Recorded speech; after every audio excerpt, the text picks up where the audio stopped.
Hi friends, welcome to Sandhya cooking channel. இன்னைக்கு நம்ம Sandhya cooking channel மூலிமா ரொம்ப ஹெல்த்தியான குழம்பு ரெசிபி தாங்க நம்ம பார்க்க போகிறோம்.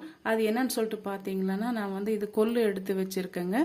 இது நல்லா ஒரு 5 ஹவர்ஸ்க்கு நல்லா ஊற வச்சுட்டு ஒரு காட்டன் கிளாத்தால் நீங்கள் அலசிட்டு மண் தூசி இல்லாமல் அலசிட்டு நீங்கள் இந்த மாதிரி கட்டி வச்சிங்களன்னா நல்லா முளை கட்டி வருங்க. பாருங்கள் எவ்வளோ அழகாக முளை கட்டி வந்திருக்கு.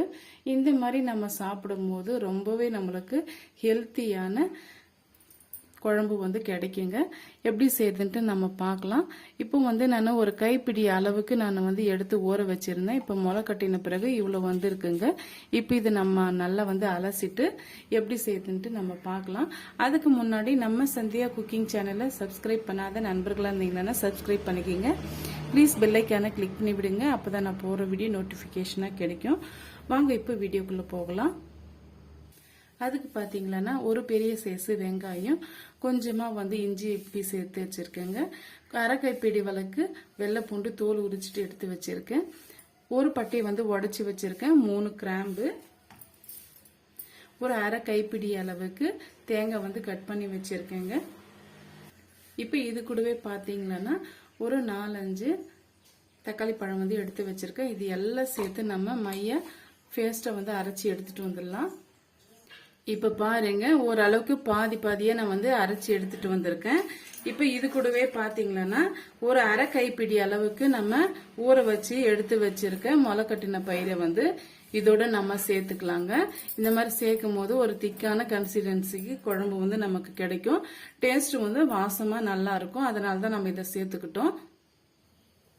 இப்போ இது கூடவே நம்ம குழம்புக்கு தேவையான அளவுக்கு நம்ம மிளகாய் தூள் சேர்த்துக்கலாங்க.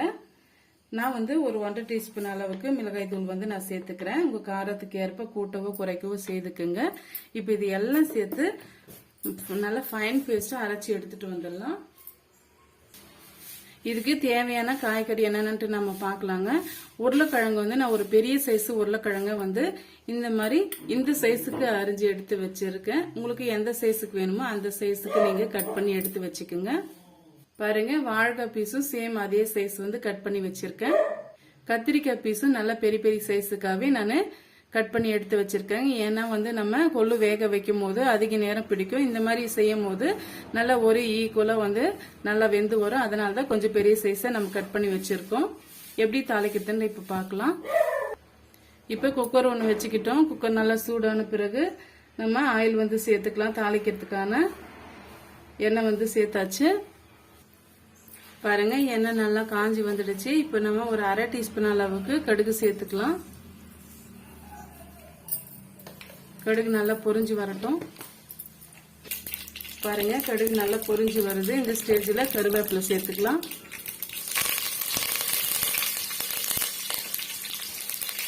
கருவேப்பிலை சேர்த்துட்டு நம்ம கட் பண்ணி வச்சிருக்க காய்கள் எல்லாத்தையும் நம்ம சேர்த்துடலாங்க.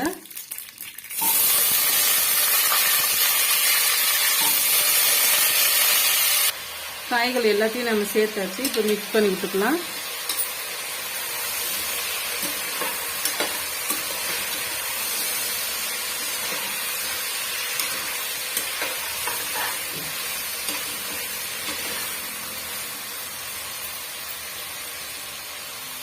பாருங்க, காயெல்லாம் நல்லா கலர் சேஞ்ச் ஆயிட்டு வந்துடுச்சு. இந்த ஸ்டேஜில் நம்ம அரைச்சி வச்ச விழுதை சேர்த்துக்கலாம். பாருங்க, இந்த கன்சிஸ்டன்சிக்கு அரைச்சி எடுத்துட்டு வந்தாச்சு.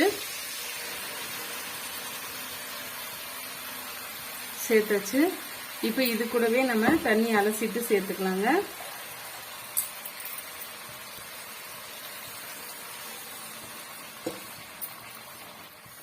இப்போ இது கூடவே நம்ம எடுத்து வச்சிருக்க கொள்ளை சேர்த்துக்கலாம்.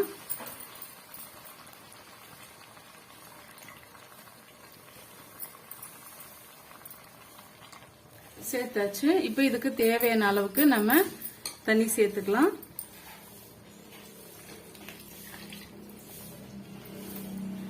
தேவையான அளவுக்கு உப்பு சேர்த்துக்கலாம்.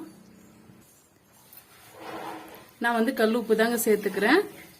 கல் உப்பு சேர்க்கும் போது ரொம்ப டேஸ்டியா இருக்கும். சேர்த்துட்டு எல்லாம் மிக்ஸ் பண்ணி கொடுத்துக்குங்க. உங்களுக்கு குழம்பு எந்த கன்சிஸ்டன்சிக்கு வேணுமோ அந்த அளவுக்கு நீங்க தண்ணி சேர்த்துக்குங்க. நான் இன்னுமே வந்து கொஞ்சமா தண்ணி சேர்த்துக்கிறேன். ஏன்னா வந்து நம்ம கொள்ளு அரைச்சி சேர்த்துருக்கிறதுனால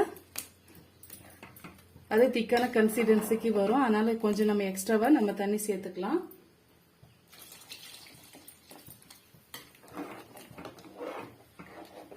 பாருங்க சேர்த்தாச்சு. இப்ப நம்ம குக்கர் மூடி போட்டு 2 விசில் வர வரைக்கும் வேக வச்சு எடுத்துக்கலாம். மூடி போட்டாச்சு. 2 விசில் வரட்டும், நம்ம வெயிட் பண்ணலாம். இப்ப பாருங்க நம்ம ஓபன் பண்ணி பார்க்கலாம்.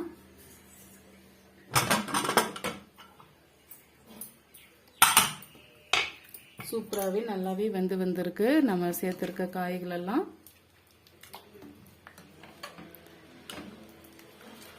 இப்போ நம்ம கொத்தமல்லி இலையை வந்து போட்டு நம்ம சர்வ் பண்ணிக்கலாம். சூப்பராகவே அருமையான முளை கட்டின குழம்பு வந்து ரெடி ஆயிடுச்சுங்க.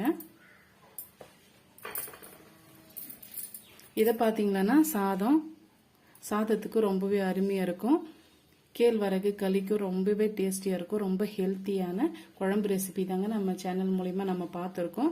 இந்த ரெசிபி உங்களுக்கு ரொம்பவே பிடிக்கும்னு நினைக்கிறேன். பிடிச்சிருந்தா மறக்காம சந்தியா குக்கிங் சேனலுக்கு சப்ஸ்கிரைப் பண்ணுங்க, லைக் பண்ணுங்க, ஃப்ரெண்ட்ஸ் அண்ட் ஃபேமிலியோட ஷேர் பண்ணுங்க. தேங்க்யூ ஃபார் வாட்சிங். Thank you my friends.